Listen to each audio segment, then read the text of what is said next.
Hello friends, स्वागत है आप सभी का आपके अपने इस यूट्यूब चैनल पर। दोस्तों, आज की वीडियो में मैं जो आपको बताने वाला हूँ वो हर एक सिविल इंजीनियर को पता होना चाहिए, चाहे वो एक फ्रेशर है या फिर वो साइट पे काम कर रहा है। मैं आपको बताने वाला हूँ कॉलम के लैपिंग जोन के बारे में।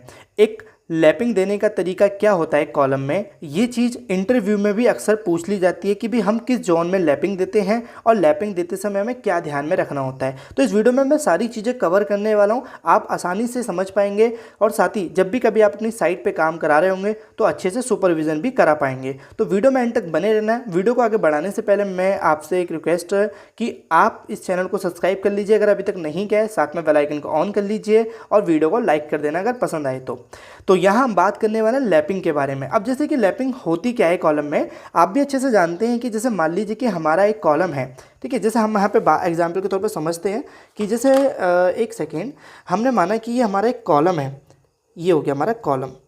तो हमारे कॉलम में जो जैसे मान लीजिए कि ये हमारा आ गया एक स्लैब, ये हमारी स्लैब आ गई और ये हमारा ग्राउंड सरफेस, ग्राउंड लेवल आ गया। तो उस बीच में जैसे हमने माना कि ये हमारी जो पूरी लेंथ हो गई ये 3 मीटर हो गई। अब हमारा क्या होता है ना कि ज़्यादातर साइड पे क्या होता है ना कि जैसे हमारी सरिया जो आती है वो इस तरीके से आती है हमारी साइड पे। अभी 12 मीटर की पूरी क्या होती है, लेंथ होती है इसकी। लेकिन क्या होते हैं लोग बार क्या करते हैं, लेबर क्या करती है, बीच में से इसको कट कर लेती है, यानी कि 6 मीटर में डिवाइड कर लेती है।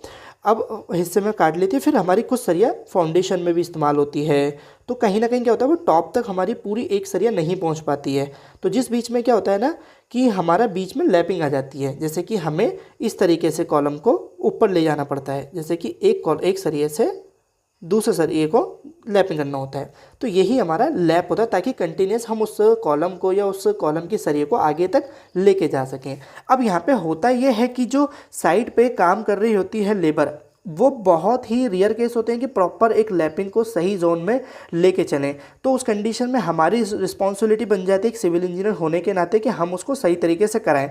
अब जैसे मान लीजिए इंटरव्यू में पूछ लिया जाता है कि भी कॉलम में कितने जोन होते हैं, तो मैं यहाँ पे अगर आपको बताना चाहूँ तो कॉलम में 2 जोन होते हैं, ठीक है। एक हमारा ये हो गया और ये भी हमारा सेम हो गया और ये हमारा दूसरा जोन हो गया। तो ये हमारा जोन कहलाया जाता है टेंशन जोन, ठीक है। और ये हमारा जोन कहलाया जाता है, ये भी सेम ही होगा तो टेंशन जोन, और ये होता है हमारा लैपिंग जोन, लैपिंग जोन। अब यहाँ पे जैसे मैंने माना कि भी ये 3 मीटर है तो इनका भी एक फॉर्मूला होता है। जैसे ये हमारा L/4 होता है, ये भी हमारा L/4 होता है। तो अब यहाँ पे मान लीजिए कि जब हम अपनी कोई भी कॉलम की सरिया को लैप करेंगे तो हमारे कॉलम का जो ग्राउंड फ्लोर का है उससे हमारा कम से कम 3 मीटर, जैसे मान लीजिए 3 मीटर छत है तो हम इसको क्या करेंगे, 3 को डिवाइड कर देंगे 4 से, तो मे भी क्या आएगा 0.75 आएगा और इसमें भी 0.75 आएगा। तो आप इस एरिया में, जो ये एरिया आपको दिख रहा है, इसमें लैप नहीं करेंगे। आपको लैप करना होगा इसमें। जैसे मान लीजिए ये सरिया आ रही है तो ऊपर से भी एक सरिया ये आ रही है, तो यहाँ आपको लैप करना होगा। तो ये हमारा जो होगा लैपिंग जोन कहलाया जाएगा, ना कि आपको इसमें करना है। अब बेसिकली क्या होता है कि बहुत से साइडों पे क्या करते हैं लोग बार कि यही जो टेंशन जोन होता है उसी में कर देते हैं। तो अक्सर इंटरव्यू में पूछा क्या जाता है कि आप हमें ये बताइए कि टेंशन जोन में लैपिंग की जाती है या किसी और जोन में। तो आपको ध्यान रखना है टेंशन जोन में नहीं करना है, और उसको हम निकालते कैसे, L/4 से निकालते हैं। तो ये ज़रूर ध्यान रखना है साइड पर आप काम करा रहे हैं। अब जैसे मान लीजिए कि अब ये लैपिंग में आपको क्या ध्यान रखना है, लैपिंग को आपको जैसे मान लीजिए कि ये आपकी एक लैपिंग हुई, मैं यहाँ दिखा देता हूँ।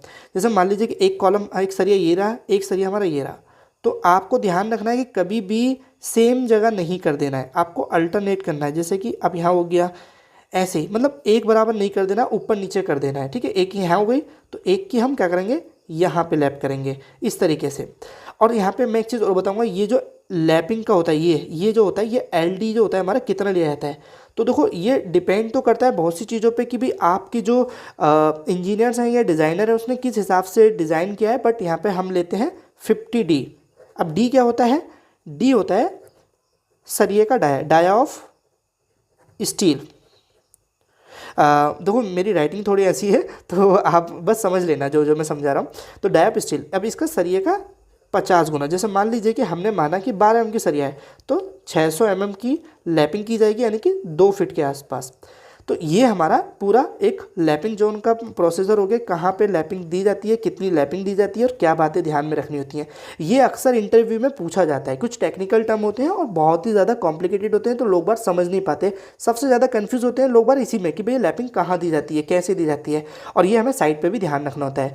तो आई होप आपको ये वीडियो अच्छी लगी है। मैं इसी तरह की वीडियो आगे भी सिविल इंजीनियर के तौर पे जो फ्रेशर होते हैं, जो साइट पे चैलेंजेस आते हैं, उनके रिलेटेड वीडियो डालने वाला हूं। तो प्लीज़ इस चैनल को सब्सक्राइब कर लीजिए, नहीं किया तो बेल आइकन को ऑन कर लीजिए। वीडियो अच्छी वीडियो लाइक कर देना। Thank you for watching video. मिलेंगे अपनी नेक्स्ट वीडियो में। इस वीडियो से कोई भी डाउट हो तो कमेंट में टाइप कर देना।